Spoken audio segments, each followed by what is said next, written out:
Hello everyone. आप सब कैसे हैं? मैं उम्मीद करता हूं कि बहुत अच्छे होंगे और अपनी पढ़ाई को बहुत अच्छे से करें। मैं Akash Kumar Bhadana ICT virtual classroom में आपका बहुत बहुत स्वागत करता हूं मेरे प्यारे बच्चों। जैसा आपको पता है कि हमारी बेसिकली आपका 9th क्लास है और 9th क्लास में हम लोग देख रहे हैं इकोनॉमिक्स। तो कल हम देख रहे थे आपका संसाधन के रूप में लोग। तो कल हमने आपका जो था बेसिकली एजुकेशन के बाद हमने हेल्थ पर बात की थी कि हेल्थ में किस प्रकार से क्या है, जीवन प्रत्याशा क्या है और शिशु मृत्यु दर क्या है। इन सभी पर हमने एक एक करके आपका गौर कर कर हमने उन सभी चीजों को इसमें महत्वपूर्ण तरीके से हमने देख लिया और इन पर जो था गौर भी कर लिया था और इन पर बात भी कर लिया था। ठीक। और सारी चीजों को हमने इसमें गौर करके देखा था कि मृत्यु दर क्या होती है, शिशु मृत्यु दर क्या है, क्या उसकी रेट है, किस कारण होती है, संक्रमण कैसे है, पुरुषों की ज्यादा है जीवन प्रत्याशा या महिलाओं की, जीवन प्रत्याशा का मतलब क्या है। इन सभी को हम लोग इसमें एक एक करके देख चुके हैं। फिलहाल इसमें आगे बढ़ेंगे और बहुत सारी ऐसी इंपॉर्टेंट चीजें हैं जिनके विषय में हम लोग बात करेंगे। ठीक। अब देखिए, कुछ स्ट्रक्चरल और चीजें हैं जिनको हमको आपका देखना है, हम इनको देखेंगे। देखिए, सबसे पहले बात करेंगे हम संबंधित वर्षों में स्वास्थ्य आधारित संरचना की कि बेसिक हेल्थ आपका इंफ्रास्ट्रक्चर में क्या क्या घुसा हुआ है। ठीक। 2014, 2015, 2016, 17, 18 और 19 के बीच तक के जो डाटे हैं वो ऐसे ही हमारे जो हमारे औषधालय हैं, हॉस्पिटल्स हैं, बिस्तर है गवर्नमेंट के, सरकारी चिकित्सा में पंजीकृत डॉक्टर परिषद है, नर्सिंग स्टाफ है, इन सभी की स्थिति को हम लोग एक एक कर आपका बात करें। ठीक। और इनको एक एक करके गौर करके भी देखें। अब देखिए, तो आप एक नंबर दिखाई देगा कि कैसे ये रेट इंक्रीज हो रहा है। जो नंबर है ये कैसे इंक्रीज हो रहा है, इस नंबर को आप लोग अच्छे से देख पाओगे। ठीक। कह रहे हैं क्या आपको लगता है कि डॉक्टर और नर्सों की संख्या में पर्याप्त वृद्धि है? नहीं है तो क्यों? क्या हमारे पास जितने हमको दिखाया गया, जो डाटा हमको दिया गया है 2019 या 18 या 17 में, तो जितना भी नंबर हमारे पास है क्या ये पर्याप्त है हमारे लिए? क्या इतने डॉक्टर और नर्स से काम चल सकता है? और कह रहे हैं किसी अस्पताल में आप कौन सी सुविधा उपलब्ध कराना चाहेंगे? आप हाल ही में अस्पताल में आप उनकी चर्चा करेंगे। इसी सारणी का प्रयोग करते हुए एक आप आरेख बना सकते हैं। कैसे हैं? एक आपका आरेख जो है वो आपका बना सकते हैं। ठीक। इस आरेख को भी हम लोग आपका देखेंगे। अब देखिए, एक छोटा सा आपको क्रियाकलाप करना है कि आपके निकट किसी सरकारी या निजी अस्पताल में जाएं और निम्नलिखित चीजों का नोट करें। जिस अस्पताल में आप गए हैं वहां पर कितने बिस्तर यानी कितने बेड हैं, अस्पताल में कितने डॉक्टर हैं, अस्पताल में कितनी नर्स कार्यरत हैं। इसके अलावा अतिरिक्त सूचना इकट्ठा करें कि हॉस्पिटल में कितने इलाके हैं, कैसे लैब फैसिलिटी है, क्या उसका मेडिकल स्टोर है, क्या क्या अदर बेनिफिट्स वहाँ हैं। ये सारी चीजों का अगर आप एक चार्ट बनाओगे तो आपको उसमें बहुत कुछ आपको देखने के लिए मिल जाएगा। भारत में ऐसे अनेक स्थान हैं जहां मौलिक सुविधाएं भी नहीं है, यानी कि जो बेसिक इंफ्रास्ट्रक्चर चाहिए एक हेल्थ के लिए वो भी चीजें वो आपके प्रोवाइड नहीं करा पा रहा है। ये ऐसी भी चीजें वहां पर क्या है आपका नहीं है। भारत में कुल 542 मेडिकल कॉलेज और 313 डेंटल कॉलेज हैं। 4 राज्य आंध्र प्रदेश, कर्नाटक, मैसूर और तमिलनाडु में कुल राज्यों के आधे से अधिक मेडिकल कॉलेज हैं, यानी कि सबसे ज्यादा मेडिकल कॉलेज कहां पर है? आंध्र प्रदेश में है। आंध्र प्रदेश के बाद कर्नाटक में है, कर्नाटक के बाद महाराष्ट्र में है और महाराष्ट्र के बाद आपका तमिलनाडु में। ये ऐसे क्षेत्र हैं जहां पर सबसे ज्यादा क्या है आपका हेल्थ के विषय को कॉन्शियस रखते हुए सारी चीजें दी गई। क्लियर है? चलिए, तो इनको आपका देखना है। अगली हम लोग बात कर रहे हैं बेरोजगारी की। इसकी बात करेंगे बेरोजगारी की। बेरोजगारी यानी कि अनएम्प्लॉयमेंट का। आप किसको बेरोजगारी कहेंगे इसको देखिए। लेकिन बेरोजगारी पे आगे बढ़ने से पहले मैं एक बार पुनः बच्चों से कहता हूं, अभी जितना हम स्वास्थ्य के विषय में पढ़ रहे थे, हेल्थ से संबंधित कोई भी ऐसी चीज जो आपको समझ नहीं आई, आपको लगता है मेरे को इसमें कुछ समझने की जरूरत है, कोई भी ऐसा पॉइंट, कोई भी ऐसा बिंदु जो आपको समझ नहीं आ रहा है, मेरे प्यारे बच्चों, आप मुझसे लाइव जुड़कर चैट के माध्यम से पूछ सकते हैं, पढ़ सकते हैं। देख लीजिए फिर आगे। चलिए, तो हमने क्या देख लिया, इतनी चीजों को हमने इसमें गौर कर लिया। अब थोड़ा सा जो उसकी बेरोजगारी है, अनएम्प्लॉयमेंट है, इसको देखते हैं। एग्जाम्पल समझिए, सकल की मां शीला अपने घरेलू कामकाज और बच्चों की देखभाल तथा खेती के काम में अपनी पति बूटा की मदद करती है। सकल की जो माता है वो क्या है, उनका नाम शीतला, घरेलू काम करती, बच्चों की देखभाल करती है, और खेती में क्या करते हैं, अपने पति बूटा की वो हेल्प करती है। क्या करती है, मदद करती है। ठीक। और देखिए इसमें क्या हुआ, सकल का भाई जीतू और बहन सीतू अपना समय खेलने घूमने फिरने में गुजारते हैं। क्या आप शीतला और जीतू या सीतू को बेरोजगार कह सकते हैं? आप कह रहे हैं कि जो बच्चे, जो उनके भाई हैं जीतू और बहन सीतू, वो अपना घूमने फिरने में अपना समय व्यतीत करते हैं, ठीक, क्या आप उनको बेरोजगार कह सकते हैं? अच्छा, अगर मैं आपसे पूछूं कि बेरोजगार की परिभाषा क्या होगी, अनएम्प्लॉयमेंट क्या है, तो आप क्या कहेंगे, किसको कहेंगे बेरोजगारी? आप मुझे बताइए, आपकी दृष्टि में बेरोजगारी क्या है? तो आपकी नजर में बेरोजगारी क्या है? यदि है तो क्यों है, और नहीं है तो क्यों नहीं है, ये आपको बताना। देखिए, आप लोग अगर पढ़ेंगे तो आपको मिलेगा कि बेरोजगार व्यक्ति कौन है, हम किसको कह सकते हैं कि ये व्यक्ति बेरोजगार है, अनएम्प्लॉयमेंट है। देखिए, आइए पढ़ते हैं कि क्या है बेरोजगारी। कह रहे हैं बेरोजगारी उस समय विद्वान कही जाती, यानी कि उस टाइम को आप बेरोजगारी कह सकते हैं जब प्रचलित मजदूरी दर पर काम मिलने के लिए इच्छुक लोग नहीं पाते हैं। प्रचलित मजदूरी की दर पर काम करने के लिए इच्छुक लोग रोजगार नहीं पाते, यानी सिंपल ये परिभाषा है किसकी, बेरोजगारी। अब कुछ समझ सी नहीं आ रही होगी ये परिभाषा, है ना, क्या लग रही होगी, थोड़ी अलग सी लग रही होगी। देखिए, प्रचलित का मतलब है कि मान लीजिए 100 रुपए आपका मजदूरी चल रही है एक दिन की, ठीक, और 100 रुपए मजदूरी पर भी मजदूर को कोई काम देने के लिए तैयार नहीं है।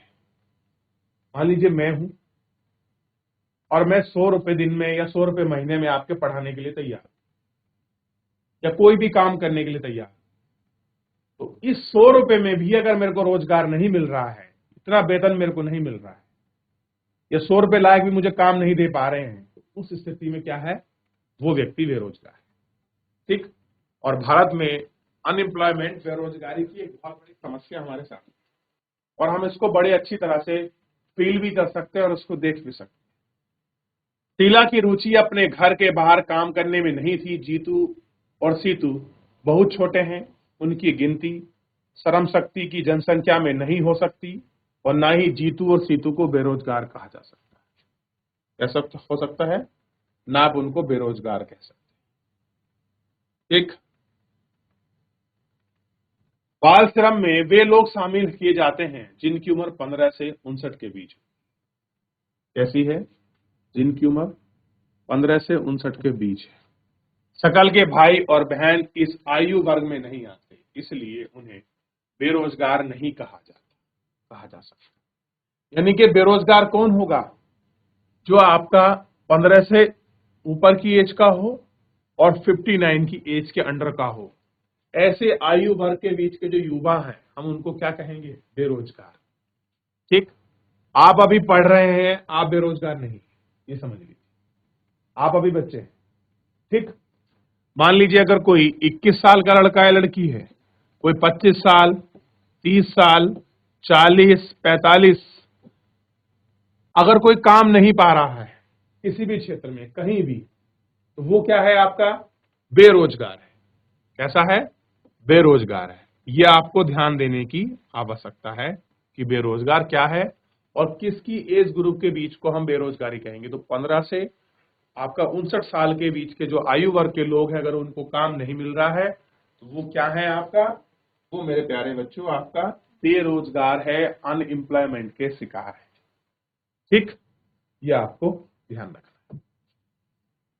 सकल के भाई और बहन इस आयु वर्ग में नहीं आते हैं, इसलिए उन्हें बेरोजगार नहीं कहा जा सकता। सकल की मां शीला परिवार के लिए काम करती है, वह अपने घर के बाहर जाकर परिश्रम के लिए काम करने की इच्छुक नहीं है, उसे भी बेरोजगार नहीं कहा जा सकता। सकल के दादा दादी और नाना नानी, जिन्हें यद्यपि कहानी का वर्णन नहीं किया गया, उन्हें बेरोजगार नहीं कहा जा सकता।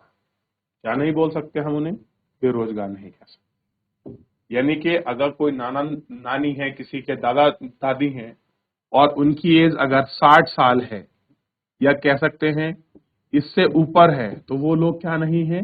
बेरोजगार नहीं। क्या नहीं है आपका?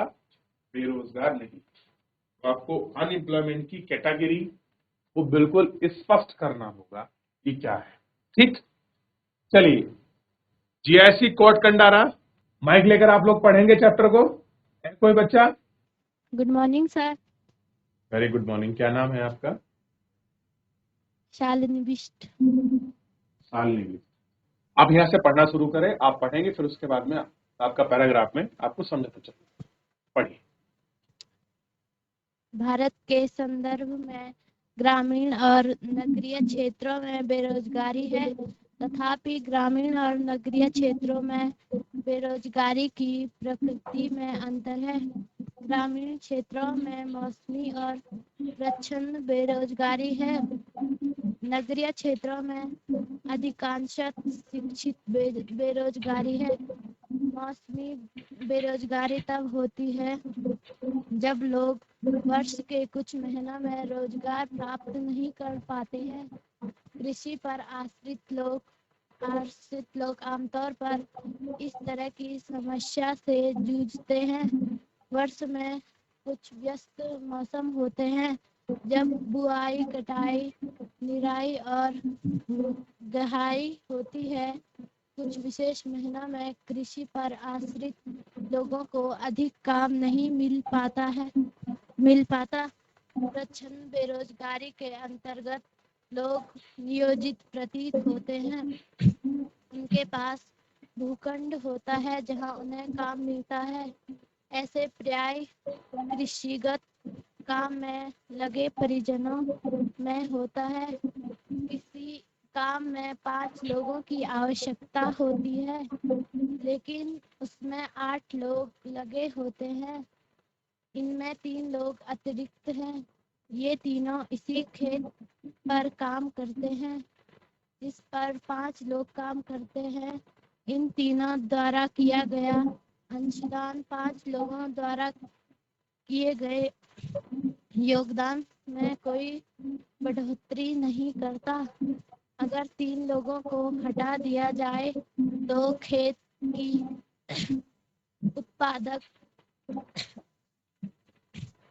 उत्पादक में कोई कमी नहीं आएगी। खेत में 5 लोगों के काम की आवश्यकता है और 3 अतिरिक्त लोग प्रच्छन्न रूप से बेरोजगार होते हैं। शहरी क्षेत्रों बैठ जाइए। बहुत बहुत धन्यवाद आपको बेटे, शाबाश, ताली हो जाए एक बार। बहुत अच्छे, ऐसे ही पढ़ते पढ़ते चलिए ध्यान देंगे, थोड़ा समझते हैं। देखिए आप पैराग्राफ पढ़ते रहेंगे, थोड़ा मुझे भी अच्छा लगता है और आप लोग भी अगर जुड़ेंगे। हमने बेरोजगारी को पढ़ा कि बेरोजगारी क्या है, अनएम्प्लॉयमेंट क्या है। तो आप लिख सकते हैं बेरोजगारी की सिंपल परिभाषा आपने इसमें देख लिया स्पष्ट रूप से कि जब प्रचलित मजदूरी दर पर काम करने के लिए इच्छुक लोग और उनको रोजगार नहीं मिलता, वो क्या है? बेरोजगार। बड़ी सिंपल सी सरल परिभाषा। ठीक, आगे बढ़े थोड़ा सा इसमें, और हमने फिर एक एज ग्रुप को भी डिफाइन किया है कि 15 से ऊपर और 59 के बीच के जो लोग हैं, अगर उनको काम नहीं मिलता तो हम उनको बेरोजगार कहेंगे। हम किसी 60 या 65 साल के बुजुर्ग को हम बेरोजगार नहीं कह सकते, हम 12 साल के बच्चों को बेरोजगार नहीं कह सकते। ये विजन तो साफ हो गया बिल्कुल, ये एज ग्रुप है। इससे आगे बढ़ते हैं। अब भारत में कुछ बेरोजगारी के प्रकार भी पाए जाते हैं। भारत में क्या, पूरी दुनिया में है, लेकिन हम लोग अपने देश की स्टडी कर रहे हैं तो हम लोग अपने देश के बारे में ही पढ़ेंगे। आप देखेंगे भारत के 2 सेक्टर, 2 क्षेत्र है संदर्भ में। एक है गांव का एरिया जिसको ग्रामीण कहते हैं, एक है नगरीय एरिया यानी कि जो शहर का क्षेत्र है। ठीक, अब दोनों में बेरोजगारी होती है, शहर में भी और आपका गांव में भी। ठीक है, अब देखिए, यद्यपि ग्रामीण और नगरीय क्षेत्र में बेरोजगार की प्रवृत्ति मतलब होता है अंतर, प्रकृति को उसको देखेंगे तो आपको स्पष्ट दिखाई देगा। कौन कौन सी? ग्रामीण क्षेत्र में दो प्रकार की सबसे ज्यादा आपको प्रवृत्ति देखने के लिए मिलती है। वो क्या है? एक है मौसमी, एक है प्रच्छन्न। कौन सी है? मौसमी और प्रच्छन्न। दोनों को आपने पढ़ा अभी, इनको समझते हैं। और नगरीय क्षेत्र में अधिकांश क्या है? शिक्षित बेरोजगारी। तो हमारे सामने मोटी मोटी रूप में तीन बेरोजगारी सामने आई निकल, दो गांव में मिलती हैं और एक शहर में मिलती है। गांव में कौन सी होगी? एक मौसमी हो गई और दूसरी होगी प्रच्छन्न बेरोजगारी, और शहर में होगी शिक्षित। आइए सबसे पहले ग्रामीण की जो मौसमी बेरोजगारी है इसके विषय में देखिए। मौसमी बेरोजगारी तब होती है, अगर आपसे पूछ ले परीक्षा में क्वेश्चन बन जाए, आपका क्वेश्चन आंसर हो कि मौसमी बेरोजगारी क्या है, तो आप मौसमी बेरोजगारी को मौसमी मत बना देना। या भाई आप कभी कहो कि मौसमी खाने को नहीं मिली तो आपकी मौसमी बेरोजगारी हो गई, तो ऐसा नहीं है, ध्यान दें। देखिए होता क्या है, जब लोग वर्ष के कुछ महीनों में रोजगार प्राप्त नहीं कर पाते, साल के 12 महीने होते, 12 महीनों में क्या होता है कि अगर किसी व्यक्ति को 12 महीने के 12 महीने काम मिल रहा है तो वो क्या है? एम्प्लॉई है। क्या है? एम्प्लॉई है, नौकरी करने वाला। 12 महीने में भी अगर 10 महीने काम मिलता है तब भी आप बेरोजगार नहीं है। लेकिन अगर साल में 12 महीनों में केवल 2 महीने काम मिलता है या 3 महीने काम मिलता है तब आप बेरोजगार हैं। और ऐसी कंडीशन आपको गांव में देखने के लिए मिलेगी।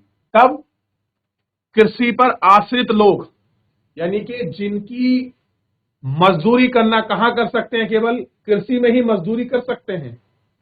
ठीक, ऐसे लोगों के लिए सबसे बड़ी इस समस्या से जूझते हैं। अगर कोई खेती कर रहा है और खेती में वो अपनी मजदूरी करता है तो उसको काम कब मिलेगा? बड़ा सरल बात है, जब फसल को लगाना होगा, फसल को काटना होगा या फसल की निराई गुड़ाई करनी होगी, तभी तो आपका मजदूरों की जरूरत होती है। और जब मजदूर होते हैं तो उनको अपने खेत में लगाया जाता है, और वो खेत में अगर काम करते हैं तो उनके बदले उनको वेतन दिया जाता है। तो काम के बदले वेतन मिल रहा है यानी कि काम मिल रहा है, काम मिल रहा है यानी कि आप बेरोजगार नहीं है। लेकिन सबसे बड़ी बात यह है कि हर महीने 12 महीने ना तो कृषि में फसल लगती है, ना 12 महीने कटती है, ना 12 महीने आपकी निराई गुड़ाई होती है। एक विशेष मौसम में फल आपका फसल को लगाया जाता है, फिर एक विशेष टाइम में उसकी निराई गुड़ाई की जाती है, फिर उसको काट लिया जाता है। एग्जाम्पल के रूप में अक्टूबर नवंबर दिसंबर में हम लोग गेहूं बोते हैं और मई जून में अप्रैल के महीने में हम गेहूं को काट लेते हैं। तो अब जो ये अभी 3-4 महीने का बीच में टाइम रहा है खाली, उसमें मजदूर को काम नहीं मिलता। तो जब फसल लगेगी तब काम मिलेगा या कटाई होगी तब काम मिलेगा। तो इसके बीच में जो कोई मजदूर है वो कैसा बैठता है? खाली बैठता है, उसे काम नहीं मिलता।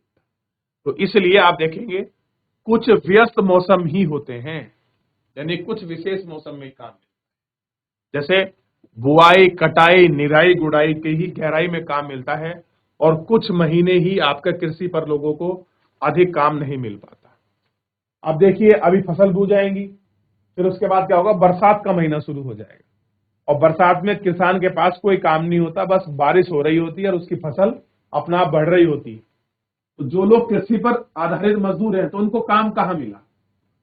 तो ऐसी अगर बेरोजगारी होती है, ऐसी बेरोजगारी को बोलेंगे आपका मौसमी बेरोजगारी। याद रहेगा? समझ आया कि नहीं आया? हाथ खड़ा कीजिएगा समझ आया हो तो मौसमी बेरोजगारी को। चलिए देखिए, मैं इसलिए कह रहा हूं, आज तो आपको ऐसा लगता होगा कि सर पढ़ा रहे हैं या हमारी बुक में क्यों है, हमारे क्लास टीचर हमको पढ़ा रहे हैं। लेकिन रियलिटी में बेटा, जब आप लोग अभी 9th क्लास में हो, आप 10th 12th पास करोगे ना, और जब कंपटीशन की आपको तैयारी करोगे, यकीन मानो यही सब पढ़ने को मिलता है कि मौसमी बेरोजगारी क्या है, उसको एक्सप्लेन पता ही नहीं होता है। और जो साइंस के बैकग्राउंड के बच्चे उन्हें नहीं पता होता है। और आज के समय में आप कोई भी कंपटीशन का पेपर दे लीजिए, और आप किसी भी साइड से बिलोंग करते हो, आपने साइंस लिया, आर्ट्स ली, कोई फर्क नहीं पड़ता, क्योंकि कंपटीशन में सब इक्वल हो जाते। मैथ्स वालों को भी हिस्ट्री, ज्योग्राफी, पॉलिटिकल साइंस पढ़ना पड़ता है, और जिन्होंने पॉलिटिकल साइंस, हिस्ट्री वगैरह पढ़ा है उन लोगों को मैथ, रीजनिंग पढ़ना पड़ता है कि नहीं पड़ता है? ठीक, तो सबका बराबर पैटर्न है। तो जहां से जो चीज सीखने का मौका मिले सीख लो, क्योंकि जब बड़े हो जाओगे पता ना कहां ये मदद करे। ठीक, आपने देखा होगा जब भी कोई आईएएस बनता है, पीसीएस बनता है, आप उनका इंटरव्यू पढ़ो, अखबार में छपता है छोटा सा, वो पता क्या बोलते हैं हमेशा कि 6, 7, 8, 9, 10, 12 तक की जो एनसीईआरटी है, जो एससीईआरटी, आप उनको पढ़िए, उसमें आपका सारा निचोड़ मिल जाए। और यही पूछते हैं कि मौसमी बेरोजगारी भारत में कैसे ग्रामीण क्षेत्र में रोजगार को प्रभावित करती है। तो आप सिंपल बता सकते हो उसको एक्सप्लेन कर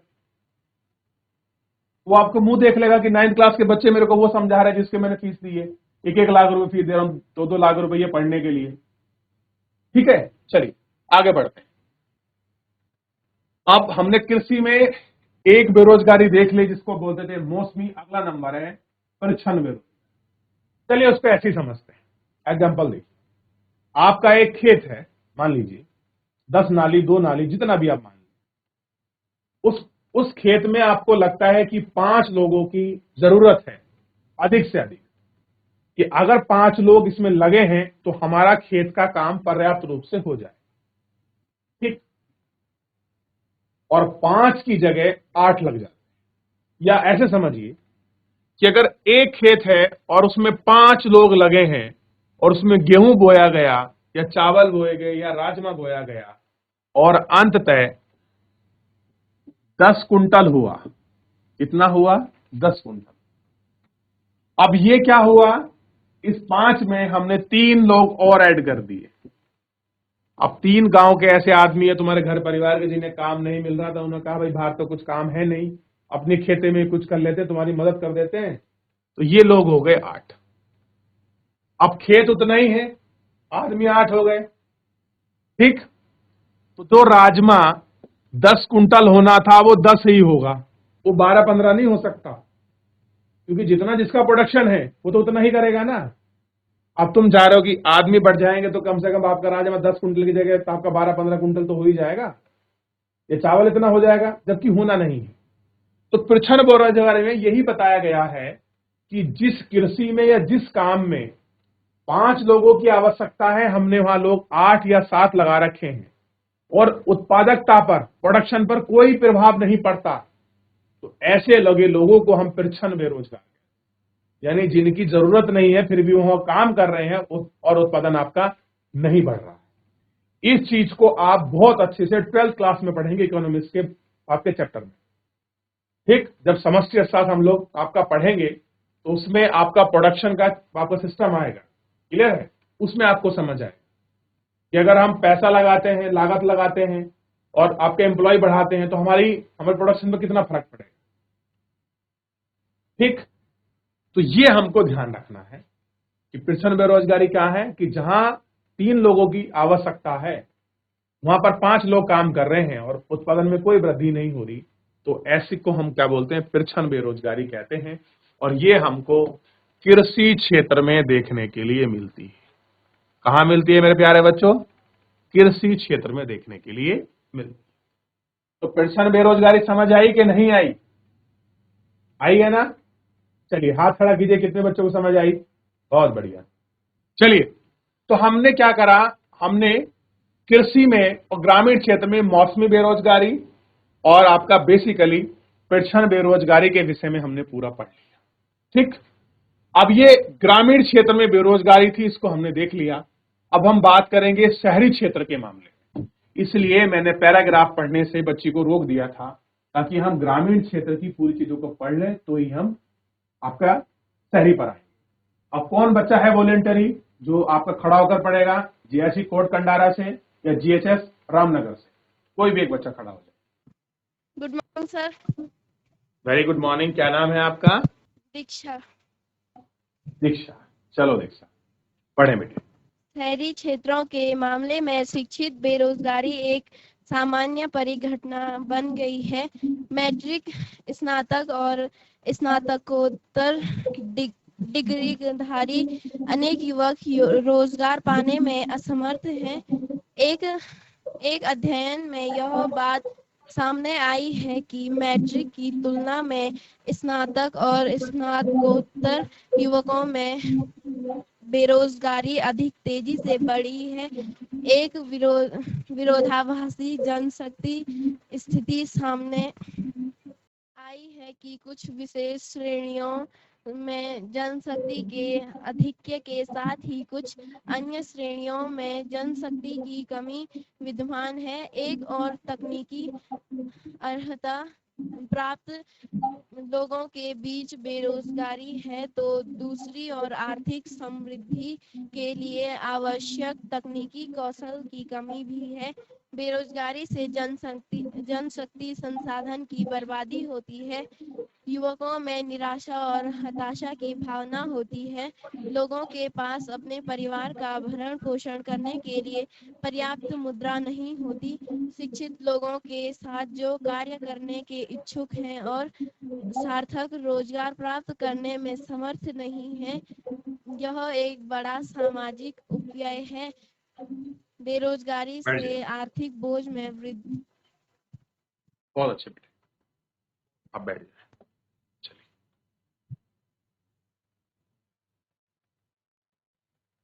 देखिए, शहरी क्षेत्रों के मामलों में अगर आप देखोगे, शहर में कोई आपका मौसमी या आपकी पर्सन बेरोजगारी नहीं है, क्योंकि एग्रीकल्चर नहीं होता है, तो इस तरह की हमको अनएम्प्लॉयमेंट भी दिखाई नहीं देती। वहाँ क्या होगा, एक ही प्रकार का अनएम्प्लॉयमेंट मिलता है। कौन सा अनएम्प्लॉयमेंट है? आपने मैट्रिक यानी कि हाई स्कूल पास कर लिया, ठीक है, आपने स्नातक यानी कि आपने ग्रेजुएशन कर ली, और परस्नातक यानी कि आपने मास्टर्स कर लिया, ठीक है। ये ध्यान दीजिए, स्नातक बोलते हैं ग्रेजुएशन को, और स्नातक जो हम बोलते हैं मास्टर्स, ठीक। अब देखिए, शहर में क्या है, कोई मास्टर्स किया है, किसी ने ग्रेजुएशन किया, किसी ने आपका 10th किया है। अब सबसे बड़ी समस्या ये है कि जो व्यक्ति एमएससी कर ली, मान लीजिए छोटा सा एग्जांपल मैं देता हूं, अगर आप उस एमएससी की हुई व्यक्ति से आप ये कहेंगे कि आप क्या करें, आप 5,000 रुपए की जॉब कर लें, तो बिल्कुल नहीं करेगा। या आप उससे कहें कि आप किसी रेस्टोरेंट में काउंटर पर आप खड़े होकर बिल बना दो, वो नहीं बनाएगा। क्या कहेगा कि मैंने एमएससी की है, आप मुझे पढ़ाइए, आप मुझे मेरी योग्यता के अनुसार नौकरी दीजिए। क्या करें, जितनी मेरी योग्यता है, जितनी मेरी क्वालिफिकेशन है, उसके अनुसार मेरे को जॉब दीजिए। किसी ने 10th पास करी है, वो अगर नौकरी के लिए जाए, और एक एमएससी जिसने करी है वो नौकरी के लिए जाए, तो 10th क्लास वाला जो होगा सिंपल बोल देगा, मेरे को नौकरी से मतलब है, मुझे कहीं भी लगा दो, चाहे मेरे को वेटर बना दो, कैश काउंटर पे खड़ा कर दो, चाहे आप मुझे सिक्योरिटी में लगा दो, चाहे मुझसे आप खाना बनवा लो, मेरे को जॉब चाहिए और मैं काम करूं, ठीक। यानी कि जितनी जिसकी योग्यता है, अगर उस व्यक्ति के उसके अनुसार उसको काम मिल जाता है, समझ रहे हैं, तो वहां बेरोजगारी नहीं है। और अगर उसकी योग्यता के अनुसार उसको काम नहीं मिलता, ऐसे को हम बोलते हैं शिक्षित बेरोजगारी। क्या बोलते हैं? शिक्षित बेरोजगारी। और ये शहर में एक बहुत जनरल घटना है, बड़ी सामान्य परिस्थिति। अब तुम किसी पीएचडी वाले से ये कहो कि तुम्हें स्कूल में आपका चपरासी की नौकरी मिल रही है, वो मर जाएगा, चपरासी की नौकरी नहीं करेगा, क्लियर है। लेकिन वहीं एक 10th पास 12th पास से बोलिए, वो तुरंत करेगा, ठीक है, क्योंकि योग्यता के अनुसार उसको काम नहीं है, ठीक। तो इस सभी पर, इन सारे मुद्दों पर, इन सारी चीजों पर हम प्रैक्टिकल रूप से एग्जाम्पल के साथ हम लोग अच्छे से पढ़ेंगे कल। फिलहाल आज आपका समय समाप्त हो रहा है, अगली कक्षाएं हैं। तो मेरे प्यारे बच्चों, जितना पढ़ाया गया है एक बार इसको रिवीजन करिए, और कोई भी डाउट, कोई भी क्वेरी बनती है, बेहिचक तरीके से, बिंदास तरीके से आप मुझसे पूछिए। कोई भी डाउट, कोई भी क्वेरी है, कुछ भी और चीज आप पूछना चाहते हैं, मुझसे पूछ सकते हैं मेरे प्यारे बच्चों। सारे माध्यम आपके पास खुले हैं। फिलहाल आज के लिए इतना ही, मिलते हैं नेक्स्ट लेक्चर में। धन्यवाद।